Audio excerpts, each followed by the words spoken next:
Inspired by the brains behind the MIT Sloan Sports Analytics Conference. Built by the brawn of Daryl Morey and yours truly, Jessica Gelman. And generously brought to you by our partners at Oracle. Live from our work-from-home studios to yours, we proudly bring you Trash Talking, a podcast designed to debunk and demystify the use of analytics in sports. We'll point out the dangers of using trash data in decision-making. And in true baller style, we'll serve it up with good old-fashioned trash talking and invite some of our best and brightest friends in sports, business, media, and tech to join the conversation.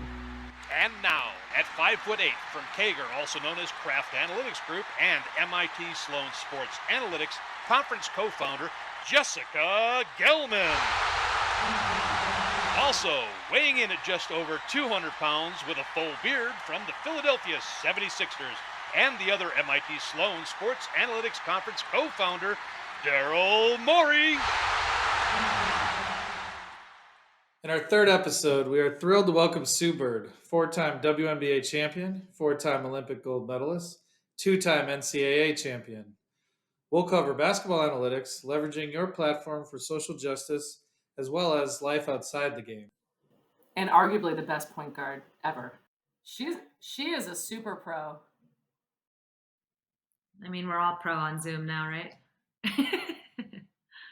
I mean, just to start, obviously, congrats on your fourth WNBA championship and your recent engagement, neither of which were especially surprising, but which surprised you more?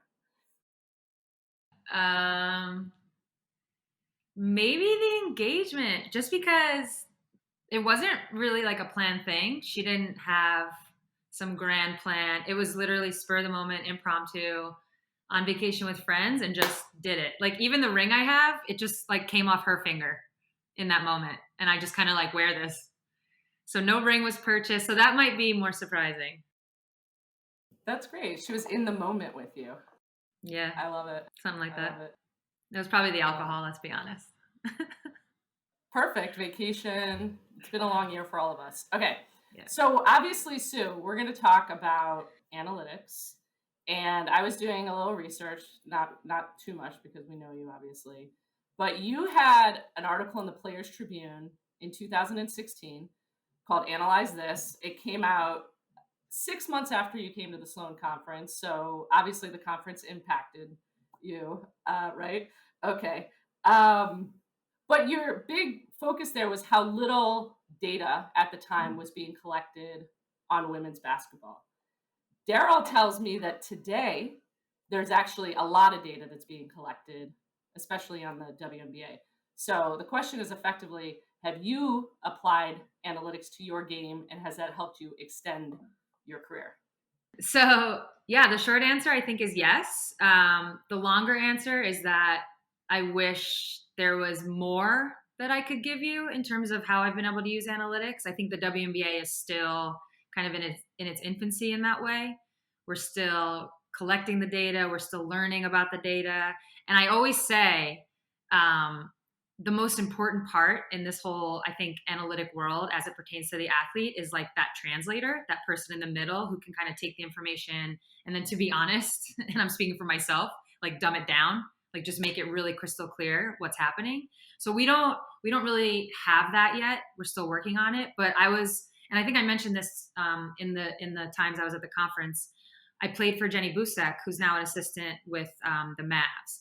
And she was like already on top of all of it. So the one thing that I think I've added to my game the most is just extending my range from a 3-point perspective, like becoming more of a threat from further out. What I find is it helps me get my shot often, like more often, because I'm older. I'm probably not going to create them as much. So I can get them off. And obviously, as we know, threes are important. It also creates space, I think, for myself, really for my teammates. So I can always just be like this long range threat. So every workout I do, I have a series that I go through that has, like, we just call them deep threes, where I'm just taking like insanely deep threes. Sue, that's cool, actually. So I would say James Harden, about 7 years ago when he first came to the Rockets, he was shooting like 30 footers, and we were like, yeah, keep doing that. That's great. Like he was like, where I guess his past coaches had said don't do it. We're like, no, you shoot that about the same, and yeah, a lot more space for people. And Sue, though, it's funny because it's called Morey ball. Did you know that, the 2s and the 3s? And I was telling Daryl before you got on the phone, I was like, her game has totally changed because she used to hit the gaps and do pull-up J's in the lane. And so Daryl was very excited. He wants to take credit for it. So let's just be clear: Bird ball has 4 championships, and Morey ball has 0. So let's just look at the scoreboard. I wasn't gonna bring it up. Yeah, thanks for bringing that up, Jessica. Pull-up jumpers are still like my baby, you know. Like I grew up. That was my thing. It's like my patented shot, and I still take it. I don't know. I can't always get to the spots the same. So you got to adjust. What do you think you shoot on that, Sue? That's a good question. I don't know. I don't know. Yeah, all right, I bet when I was younger, it was high. You have to take the over/under for your career on that shot above 50% or below. What do you think? Nah, below. Oh, interesting. Yeah. Oh, I think you're way above. How many? You think way above? What is this, like girl power night? Right. What's happening? Yeah, totally. We're talking like outside of. Yeah, talking like 10, 16. 12 footers. Yeah, like in that. Oh. Yeah. Honestly, I bet as I get closer to the rim, it just starts to decrease. I think that's actually very common. You know, it does go down in that range for everybody. Can you guess why in that range? Or I mean, what I would say is like there's this, when you're super close, there's like this moment of like, you know, like not too hard, not too soft. I'm so close, this should go in. There's almost like a different pressure. We need to save That's for me. We need to save the video on that one if we can. You know what I'm talking about, though. Yeah, there's a couple of reasons. One is obviously people don't practice it, so you'll get specialists like Tony Parker and like Juan Carlos Navarro who specialize in these like 8-9 footers, but most people don't take them. And it's for the other reason they're hard is like usually there's someone in the lane making it a little harder shot, like it's more crowded in there. So. Daryl, what is the percentage? What is the percentage though that she would need to shoot in that range for it to be justified? For it to be a good shot. So to back up Sue's point on the data is there for the WNBA, but people haven't analyzed it. Like people haven't taken the time. And so to answer that question, I'd have to know like how efficient WNBA offenses are overall. But let's just assume you're like somewhere close to like 110, you know, like 110 per 100% possessions, then yeah, you've got to be a good tick above 50. It depends if you're late in the clock or early. There's a lot of factors, Jessica, to that. It's a very deep question. Yeah. All right. So well, I would say 50. You got to be like mid to like 53 to 55% for it to be pretty good. So, do you know how many NBA players shoot above 50% in that zone? Like 3. So really, yeah, it's really. Well, what I would be curious to look into. I would love to look into this because size in the women's game is still very important. Like if you have height, it's just something. No, there's no strength that I can combat that with. So when you're tall, it kind of trumps it all. So I'd be curious in our game if it was higher, because if you're Brittany Griner, it's like if you don't shoot in the 60s. Right. It's. I mean, I don't want to say embarrassing, but it's kind of. I do think height matters more in the women's game, just from my observation, and you know, speed is probably more like that's why a lot of the big men in men's basketball are getting pushed out. If they're not like skilled, like they're just able to accelerate and athletically go around them. So, whereas maybe that's not true in the women's game. Well, also the amount of difference that there used to be between the big guys and the average was more significant, so it mattered more, and now it's less. But I don't know if you know this, but you've been to over a third of the Sloan conferences.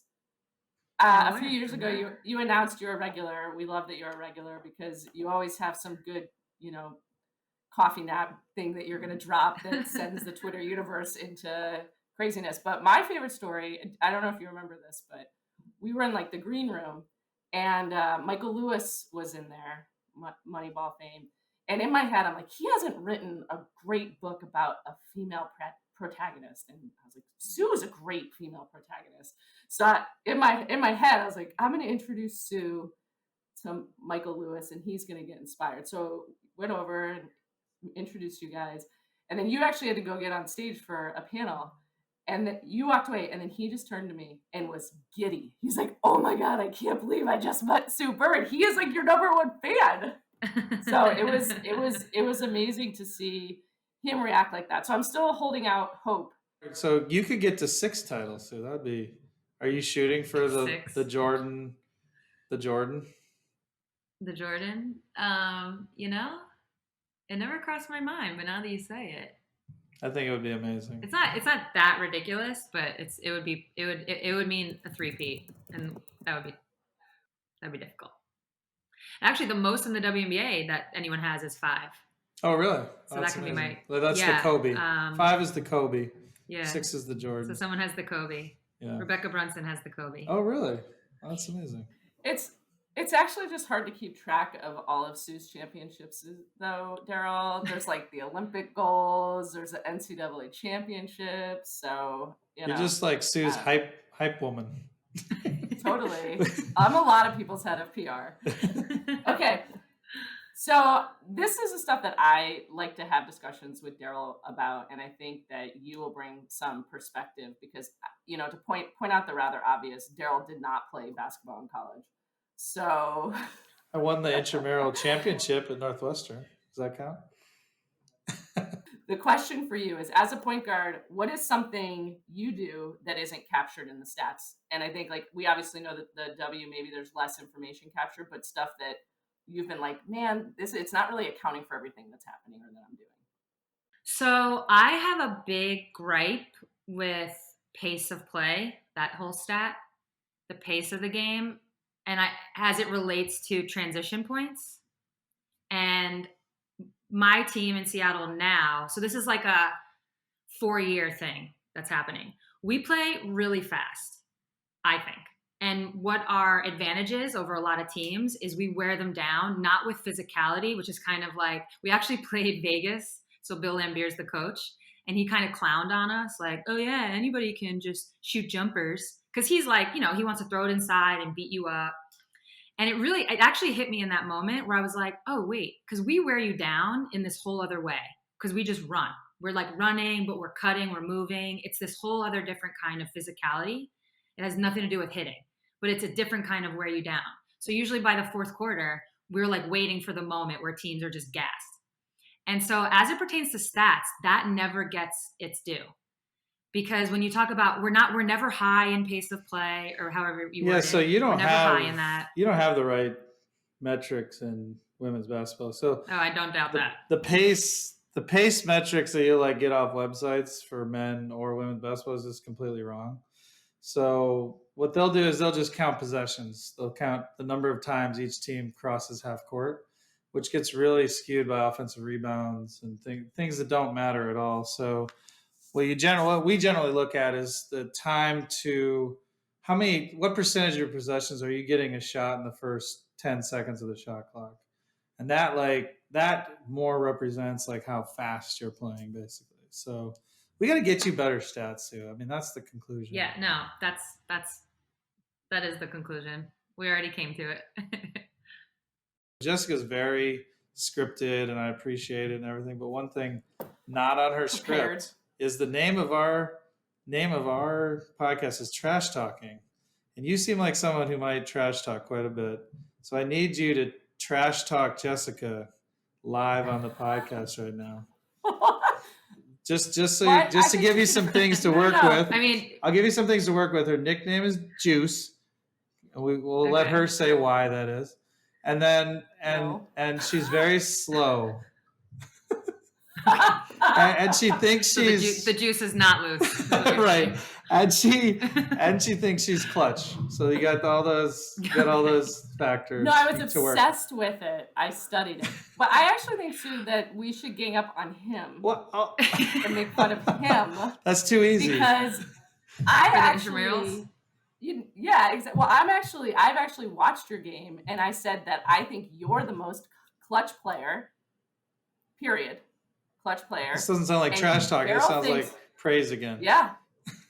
Yeah, I'm praising her. It's a tactic. Okay. All I'm right. trying to flip it. I see what's happening. Okay. I see what's happening. No, but I did say this, that you are clutch, and Daryl doesn't think that a person It who's exists. clutch.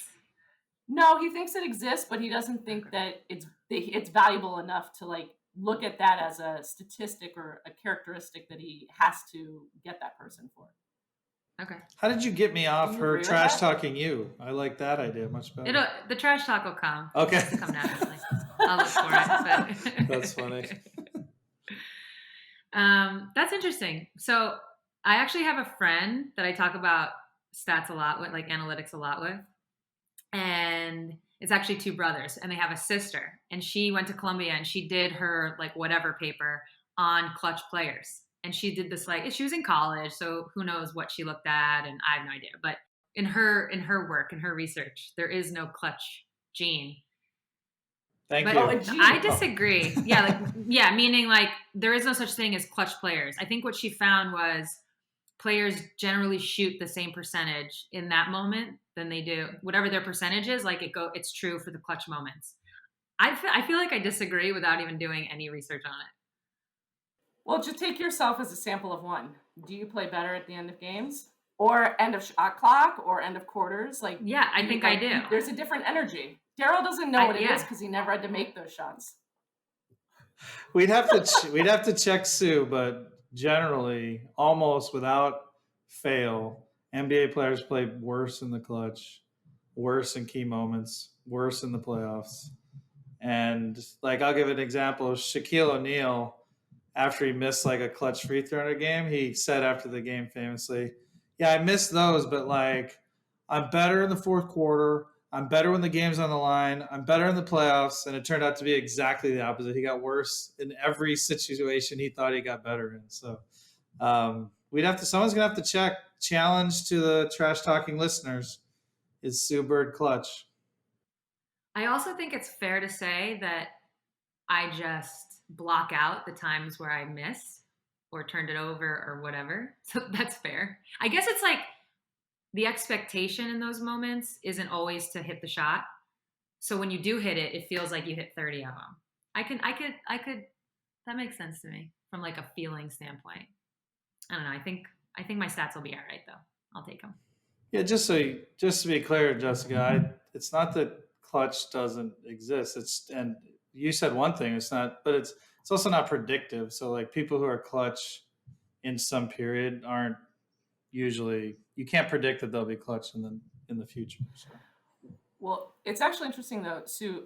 When Jonathan Kraft was on earlier, he mentioned that in doing analysis on certain players and their biometrics, not that they're at biometrics, but there are some people who perform better as they get tired or more tired. I was thinking about that when you mentioned how your team plays, but I'm also wondering if the people who perform better at the end of games, even though it's not statistically, no one has said that is true, that those people, well, I don't know what it would be. Is it better? They're in better shape?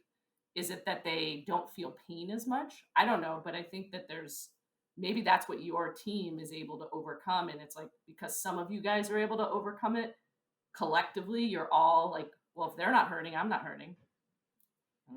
Yeah. I mean, I feel like that the quick answer is we're definitely in better shape because we practice that way. Like it's our like part of our, who we are. Like we go out of our way to make sure. So it's definitely that. Yeah, I don't know. I mean, I feel like a lot of what I have to say about it isn't necessarily like something you feel. It's kind of like late shot clock. There's no pressure. It's like you're not supposed to make this shot. It's a 3-2-1 in the middle of the game, like, 3, 2. It's like you're just throwing it up there. Less pressure. I feel like those go in a lot of the time.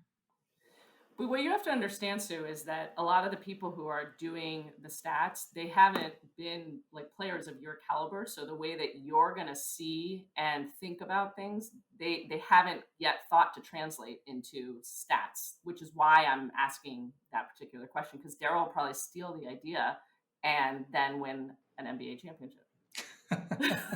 I feel like I'm We'll in the hire middle you. of like a rivalry here. That's why it's called trash talking. I'm being Trash pulled. talking. Our handlers said we need to like have more tension during our podcast. Okay. So we're Fair. That's not true. so Do I need to like post a picture of one of you out on TMZ or something? yeah. Oh, my The goodness. juice was hitting the streets last night.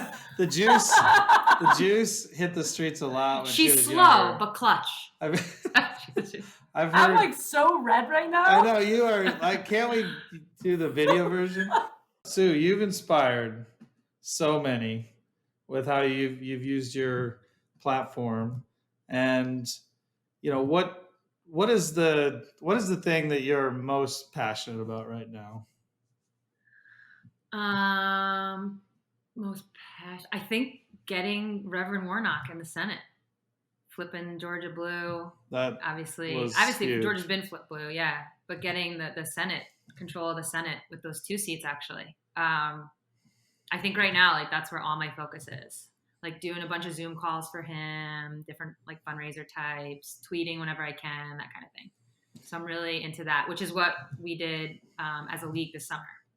And for a lot of players, Sue, using their platform has evolved because it's risky. I mean, I ended up in the middle of some tough situations recently. The women's players ended up in, the men's players ended up in. It feels like players have evolved in their thinking. Did you start more where I think a lot of NBA players did, which is the prevailing attitude, which is don't reveal your position because it could hurt you with your brand off the court. Have you gone through that evolution yourself? Yeah, definitely. Because I mean, I'm the oldest player in the league right now, and so my evolution has been along with the league. And sometimes I thank the younger players because I have a little bit of almost like PTSD, like what it was and what you were supposed to do and supposed to be and supposed to look like and supposed to say. It still like lingers a little bit because we were just trained in that way. That's like how we grew up in professional sports. But younger players aren't like that. They're like, nah, screw this. Like, nah, what about that? And I'm, oh, okay. And it's actually inspired me. So it's really the younger players, being around them has allowed me to find my voice even more. Because on top of it, I do know as this older player who kind of has this, as Jess will tell you, all the things I won, I have a little, I've got some credibility there. So the voice has some power, it has some weight. So I learn from them, I'm inspired by them, but then I try to use the weight of my voice. Who are the younger players that have really stood out to you that you have taken a lot from? I mean, it's a laundry list. Up close and personal, Neko Gumake and Chineye Gumake are both on our executive committee. They're unbelievable. Leja Clarendon's also on our executive committee. They're just so, I don't even know, like so knowledgeable. They're so passionate, you name it. So when you're around them, you're just kind of absorbing. But then even younger, like Stewie, Brianna Stewart is in the mix, Asia Wilson, Satu Sabli, she hit the league like, boom, here I am, and this is what I have to say. And it's like, I have a ton of respect for that because I know it wasn't like that when I came to the league. Do you, sorry, one last question on this. Do you coordinate and have discussions with some of the NBA players, Chris Paul, Russell Westbrook, LeBron? Do you guys coordinate how you guys think about this? Yeah. So this summer was really the first time that we like full on did some like Zoom calls. Chris actually was my first text, one of my first texts when the owner of the Atlanta Dream came out against Black Lives Matter. I was like, hey, because obviously, being a member of the Clippers, he had lived it. Mm-hmm. So I was like, hey, like, what was that like, And he was wonderful, got on the phone. We talked for like, who even knows, an hour, 2 hours. He also invited us to be on a Zoom call that they had held just for any player who wanted to jump on to kind of talk about whatever it was that we were doing in the moment and how we could support each other. So this summer really kind of marked the start of those joint efforts. Chris was amazing when he was with us, and he's only done more since. So he's pretty inspiring. So yeah, he's great. That's an amazing story, and what you're doing, and I think honestly the impact that you had in Georgia and are still having is really powerful. You had the face masks supporting Stacey Abrams, that, and her causes. And I just know a lot of women are really inspired by what you were doing. So thank you very much for that. I want to tell another Sue story. Daryl, you weren't at this luncheon, but we have a Sounds like women's I was luncheon. excluded. Yeah. Yep. It's like, I think you were yep, playing you were. chess. You're off getting your ass kicked in chess by the grandmaster. So, but Sue basically did an opening at last year's women's luncheon, and it was really fascinating because she shared. I mean, you can share what you talked about, but basically about kind of not having confidence during the CBA negotiation in her voice, and that what she said mattered. And I think for so many women, especially young women, and as you grow in your career, you hopefully get support, that what you say matters. And Sue, just, I mean, what you said in terms, and the feedback that we got from people about how important it is to speak up, and then obviously the impact that you had on the the, the CBA and all of the additional revenues and salaries that you got is awesome. So, Sue, you and I have talked about this a little bit. I'm going to position it a little differently. But if you could buy the WNBA, meaning that you wouldn't have the entanglement with the NBA in terms of some of the Right. restrictions, what specific changes would you make to the league to make it more impactful? And this could be anything from like time of year. Okay. It could be number of games, anything that you think that right now you can't make the change, and that you would potentially think If I was would be starting impactful from to- scratch. So the two things that jump out, and you said one is the season. Playing in the summer, I think, is just tough for basketball. Actually, it's Diana Taurasi's words I'm going to steal for a second. She's always like, this is not basketball season. Like, people don't think about basketball in the summer. Yeah, there's AAU and whatnot, and it's a time where people are trying to get out, especially in a city like Seattle where it's tough in the winter months. Like, people want to be outside in the summer. So I do think there is something to playing during your traditional basketball season. And once you're in those months, the length of your season can be extended. I'm kind of just going to ignore like who we have to compete with and TV time and all that. It's like perfect world. I would definitely have it in the winter months, similar to NBA seasons, college seasons. I think it's a great point. I think it hurt the NBA that obviously because of COVID we played in a very different time period. And I'll just use the example of the MLS, for example. Like most of the time when they're like, I actually like the MLS, I'll be like, wait, it's MLS season? Like, what is it, the beginning? Is it the end? I don't know. So like, yeah, it would be, I think you guys being in traditional basketball, I think makes a lot of sense. Yeah. Yeah, I think it would help a lot. Ironically, we did well with our ratings. I think for multiple reasons. One is we're usually in the summer, so our fans were, used to that. I also think our fans kind of like know who we are, know what we represent, and they're kind of ride or die in that way. So we didn't lose anybody. I know, and I actually don't think the NBA did either. I think people use that, like, oh, it's because there's Black Lives Matter on the court. That's why. Maybe, a fan here and there. I don't think that's the main. But for us, if that was part of the equation, like we definitely didn't lose anybody. They already knew what we were about, and if anything, I think we gained. Mm-hmm. But yeah, so that would be the first. I would try to find talent in the positions where you truly need talent.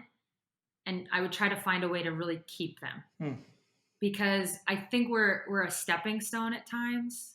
Everything from like, whether it's, as high up as, well, maybe not our commissioner, we seem to get really good people in those roles, but, pretty high level positions.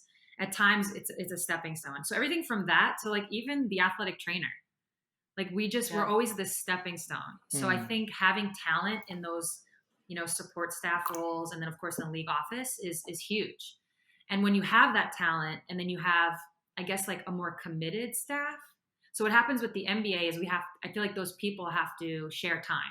And you know how it is, if you have 50% of you over here and 50% of you over there, you can't, it's too difficult to like fully dive in.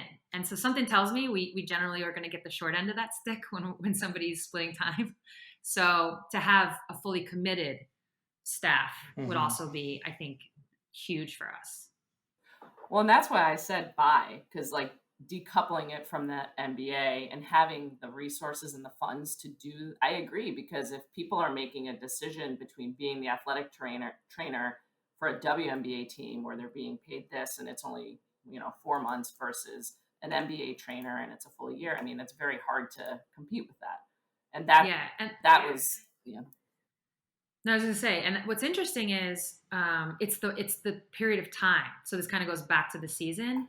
A lot of these jobs are really good jobs. They're actually really well paying, but they're only for 4 or 5 months. It's like pound for pound, that they're great jobs. Like hourly, I guess, they're great jobs. It's just you're not going to be working from like October to April. So that's obviously an issue for a lot of people. Same for us. It's an issue for us as players. So that would be another reason to extend the season. It's like being a teacher. You have all those months off or whatever. That probably limits your ability to earn, unfortunately. I get it. Mm-hmm. So those are just two of the probably 1,000 things that I could talk about. You have a lot, that's for sure, but those were good ones. Okay. Daryl and I are very competitive, if that hasn't, not with each other, but just we're both competitive. Okay. And so we've played one-on-one a few times. Played. Daryl is what, 6'4"? How tall are you? 6'4". Yeah. That's, by the way, a gift. 200 something. You could just tell people. 200 something. And a beard. We won't say what. I'm 5'8". So we play. In my opinion, there's an unwritten rule that he cannot back me down. Post up. Yeah, I agree. What? She wants special rules for her? No, it's just kind of like rule. It's like lame. It's just lame. So I tried to tell him that. When he was doing it in front of all of the Sloan students. I go, you're embarrassing yourself. You can't do this. I'm what's called. He won, by the way. I'm what's called winning. And if your rules don't say I can't do it, then I'm doing it. So it's not my fault you didn't write the rules well. Okay, but then you got it. Like, how long are you in the paint doing this? Well, like, that's the thing, are you wanting too. us to call 3 seconds? Like, what's I going just on? was There's no 3 seconds. Are we going to call charges? Right. There's no 3 seconds. There's no 3 Back seconds. down. Yeah. I had 3 seconds called on me in a pickup game. I was like, there's no 3 seconds in a pickup game. No, that's embarrassing. I agree. That's another unwritten rule. Yeah, 3 seconds. You don't take charges in pickup. Exactly. Get out. Leave. I take advantage of all that. Yeah. So just to speak to this, though, we play against the students, not this year because of the pandemic, but we usually play with them the Wednesday night before the conference. It's gotten progressively less. I've heard. Oh, we want you to play. You guys are always buzzing. You guys are always buzzing at the dinner. Well, let me just say a couple things that Daryl did. First, we used to play full court. Is this about Sue or about me? It's just a fun. I just want Sue will appreciate that. Daryl changed all the rules, so now we play 3-on-3 so that we can actually compete. Do you play the big 3 rules, like the non-stop? Oh yeah, the big 3 rules. Yeah, no half the old man rules, like half court. You got to check it up every time. Check it up every time. The big 3 rules. I guess it's not even just big 3 anymore. It's now like 3x3 and like FIBA and all that. They have the same rules. It is hard when it's nonstop. It's no joke. Oh. It's cardio. You get that 4-pointer. Half court. You got the 4-pointer. Yeah. So. I'm working on my range. It's all in preparation for that. First woman in the big 3. You should do it. I bet you could hang. No way. Those guys are yoked. You see Mike Bibby? All-time favorite player, by the way. All-time favorite? Like, damn, Mike. Wow. Yeah, number 10. Yeah, Mike is swole. He's swole now. He's like... Swollen, yeah. He's like... He's ripped. He looks like... I can't say it. Yeah, he's ripped. He's very ripped. Yes, he looks scary. Yeah, no, that's my all-time fave. Because when he was making his run at Arizona as a freshman, that was like my senior year of high school. 90, so it's kind of like my prime. 95. Yeah, 99. 99. Oh, 95. Okay, somewhere in there. 96. Maybe. And that was like my prime. I was like, anytime basketball was on, I was like 16, like all about it. And so I was like obsessed with Mike Bibby. Had a poster in my college dorm. That's adorable. By the way, do you think you modeled your game off of Bibby? No, not like that. But I do, like, looking back, I'm like, okay, we're both scoring point guards. I'm probably more point guard. He's probably more scorer, like on the spectrum. But there's a similarity there with running the point and being able to score. Who's the most underrated women's player? For me, it's Tina Thompson. That's a good one. That's a good one. She is on that underrated list. You played against her, right? You played against her. With. Right. Yeah. Tina doesn't get the shine she deserves. She's so good. Sure. I ended up playing in like a pickup game with her, and she was unbelievable. Oh, really? So, yeah. Now talk about range. Whew. She shoots them deep.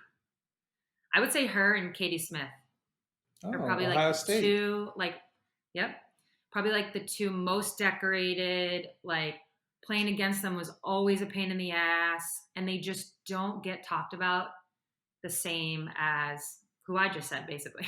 They just don't. They have, but they're right there. They deserve it. So Katie Smith's story, because I'm from Ohio, is if you go to their arena, they only have like 4 players retired. Like with all the great men's players at Ohio State, they make it really hard to get retired, and she's one of the 4. It's pretty cool, actually. Yeah, it's like John. She was a killer in college. Yeah. She was National Player of the Year, wasn't she? She had to have been to get retired. Yeah, it's like her, John Lucas, and a few others at Ohio State. So. Yeah, she was a killer. She was legit. All right, I think we're gonna move into game time. Game time, our favorite part. Game time. So excited. This is our take on Kiss, Date, Marry, but ours is bench, trade, franchise tag. See, we really mixed in all the sports there. Gotcha. Well, I'm going to start with these, and then if all you have other ones, I'd like to play this for a while because it's really funny to me. Okay. Maybe to you too, Daryl, and definitely to Sue. Okay, so you're part of a celebrity couple, obviously, and so assuming you don't know these celebrity couples, you're going to tell us which.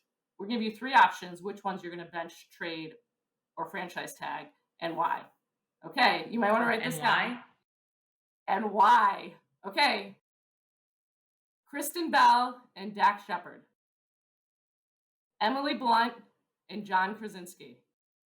I love that. A-Rod and J-Lo.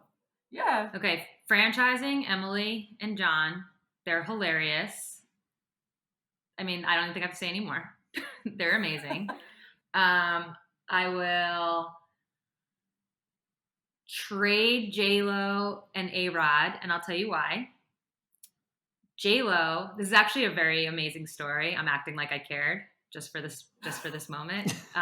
When Megan's team won the World Cup, she got a text from another teammate like, hey, can I give your number to A-Rod? He wants to FaceTime you and say congrats. Of course. So he FaceTimes Megan, and I'm kind of sitting like on the side, so I'm not in the screen. And he's like, hey, I want to say congratulations, but actually Jennifer's the one that wanted to. Jennifer's the one that wanted to talk to you. So Megan's like, okay. And then boop, J-Lo's face pops on the screen. And she's like, saying all the wonderful things about Megan and the team and the win. And then she invites Megan to come to New York. She's like, I have a show in 2 days. Come to New York, be my special guest. And she's like, and part of my show is I actually bring someone on the stage and I give them like a lap dance. And so she was like, I want to bring you on the stage and give you a lap dance.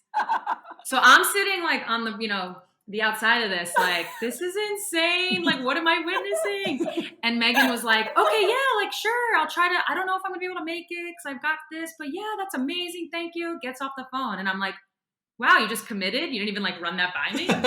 You were just like already on a plane to go get a lap dance from J-Lo? No, low key, I was like, you have to do this. Do it for all of us. Do it for all of us. That's so funny. Yeah. Sadly, Megan couldn't get there, but yeah, so that's why they're gone.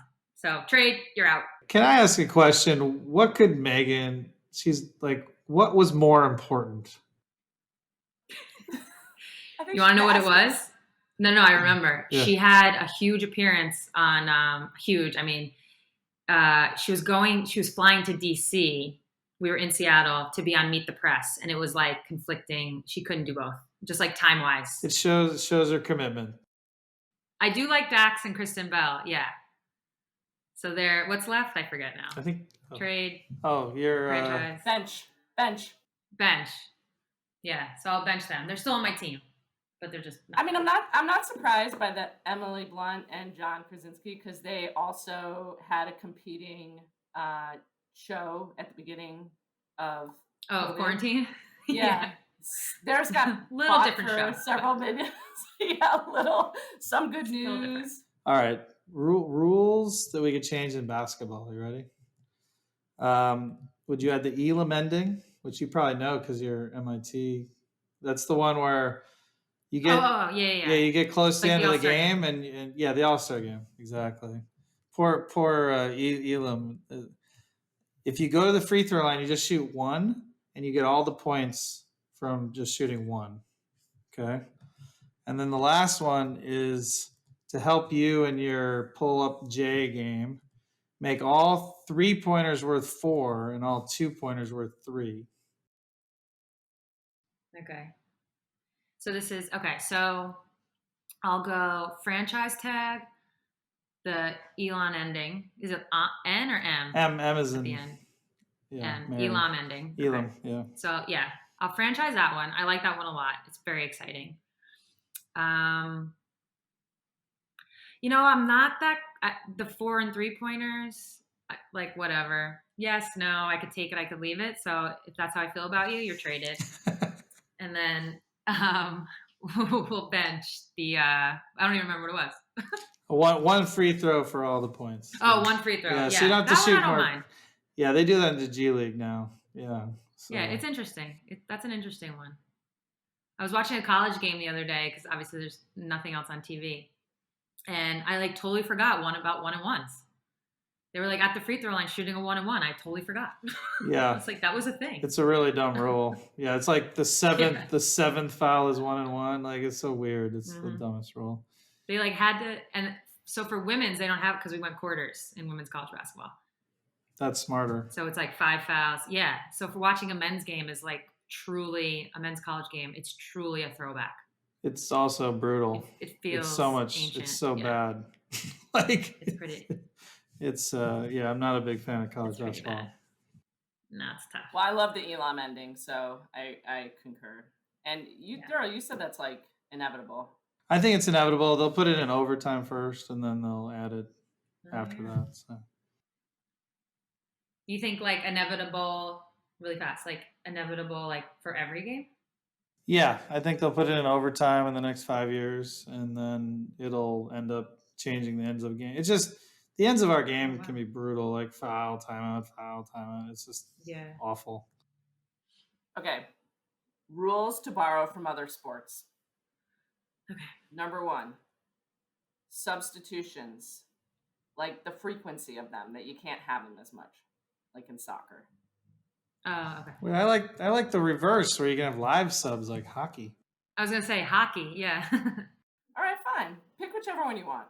Just a change in how substitutions are done. You have the secret script. I gotta keep some stuff close to the vest. Improvising. Allow the coaches 3 challenges. So, as an example, potentially if someone fouled out and they didn't do the foul, they can at least challenge it. Why not 4, Jessica? 4-minute abs. Why are you picking? Why are you picking 3? No, it's 3. It's got to be 3. It's got to be 3. Where'd you go over 3? How many does the NBA have now? Just 1. We have 1. It's embarrassing. It's sort of dumb. We have. Oh, NFL. Gotcha. I was thinking NFL. You're okay. challenging a play call or something at the end of the game, and right now, that it was more football related. Oh god, sorry. Okay. Okay. And then the last is awarding an assist for the assist, like they do in hockey. Yeah. That's staying. That's a franchise. Franchise. Done. Tag that right away. Yeah, you're not going anywhere. The next, I would say, the challenge can probably get traded. That's too. I think that's too many. But 3, only 2. Is okay. 2 would be fine. Yeah, 2 would be fine. Yeah. 3's too many. The subbing is interesting because what I'm learning with this whole soccer stuff is the one thing about not being able to sub, it truly becomes like a battle of conditioning. So it's this extra element where you can't just, and what it also does is it kind of, for basketball, what it would do, and you could argue good or bad, it would weed out certain body types. It just would, because not everybody's built to run for 40 minutes. So I like the idea of having like an added element of strategy. So like you can have, just because you brought him up earlier, he's fresh in my mind, you can have Shaquille O'Neal, who's actually probably in amazing shape when he was a player, so it's probably not the best, but you could have a player who's 7 feet, but can that player play 40 minutes? If they're only giving you this amount of minutes, are they as valuable? What's your strategy? So it brings this whole other element that I kind of like. So Sue, thank you so much Thank for you. My pleasure. supporting the conference, for ganging up on Daryl with me. I'm I mean, Switzerland over here. Neutral. It's cool. It's cool. I appreciate you. No, but seriously, I think what you've done this past year in terms of using your platform to educate people and make them aware and get out the vote, it's really inspiring. So, thank you for doing that. And it's going to be really fun to see what you decide to do whenever you do retire, because you have a lot of influence ahead. Cool. Thank you. Thank you, guys. It was fun. I'll see you guys April 8th and 9th for the, I don't know. It's actually, I think, like my 7th, maybe, Sloan Conference. Is it your 7th? It's something like that. I'd have to do the love it. math. It might be in, yeah, it's like 5, 6, 7, somewhere in there. Post-game huddle. That was a really fun conversation with Sue. Here are my takeaways. 3, starting in the analytics side. First, pace of play. I love that was the first thing she called out as a challenge. On the women's side, you had some solutions, which I hope will be shared. Challenge to our audience to solve women's analytics. The data's there. Make it so. Yeah, the big challenge or the big opportunity is to be that translator in between. So that's We exciting. need to get Kevin Pelton back to women's analytics. He's made the switch, hasn't gone back. Oh, that's cool. I didn't know that about that. That's neat. Well, that's what Sue said. People get their start and then they end up getting They pass higher paying through. jobs. I know, including Sue, who's going to pass her right to the Hall of Fame. So, well deserved. So the second thing she said that resonated on the analytics side was she kind of had my back on the clutch thing. She said that she would take her stats, and although what she did say is it could be biased because when she hits one game-winning shot, it feels like she hits 30 game-winning shots. But maybe that's how a lot of people feel, including Shaq. it's your Bigfoot, Jessica. It is. Does that mean that like I think it exists, but it doesn't? I don't know. Just I think good. that's what it means. It does, but it is good. I'm gonna start calling things big. We'll just say you're clutch. You can just say you're clutch. If you get enough people to say it and tweet it a lot, then it'll be true. It's more that I think it exists, and I think it could be that there are people who have the mental capacity to turn off all of the noise and be successful. I think it exists too. Just not statistically significant enough. It's just hard to predict it. Yeah. Hard to predict. Fair enough. Who's your most clutch Kager employee? Oh God. I thought you were going to say it was my most clutch player. And I was going to say Michael Jordan, which is where the initial interest and intrigue on my end resonated. Right. I'm shocker. You believe in clutch play, rooting for the Bulls for your whole life. Shocker. Mark Price had some good ones, didn't he? He split some pick and rolls. Wait, but have you actually analyzed players? I mean, it's not it's not something you can predict. Yeah, we look at players who are good in high leverage moments. We call them the moments when the win probability is most imbalanced late in the game, close in the game, obviously. So yeah, we look at that. See, I think that's where you and I think we're talking about different types of pressure. You could have like a weighting Okay. you can have a weighting for pressure at the end of quarters, at the end of shot clocks. Although Sue said that making a shot or shooting at the end of a shot clock was not pressure. So Not for her. She's too good. Exactly. So the next analytics concept that she tagged was the hockey assist, the assist of the assist. And so just from an analytics perspective, I'm going to call it a playmaker stat. Nice. And the assist to the assist. And hopefully that'll catch on pretty soon. So that was the assist bucket.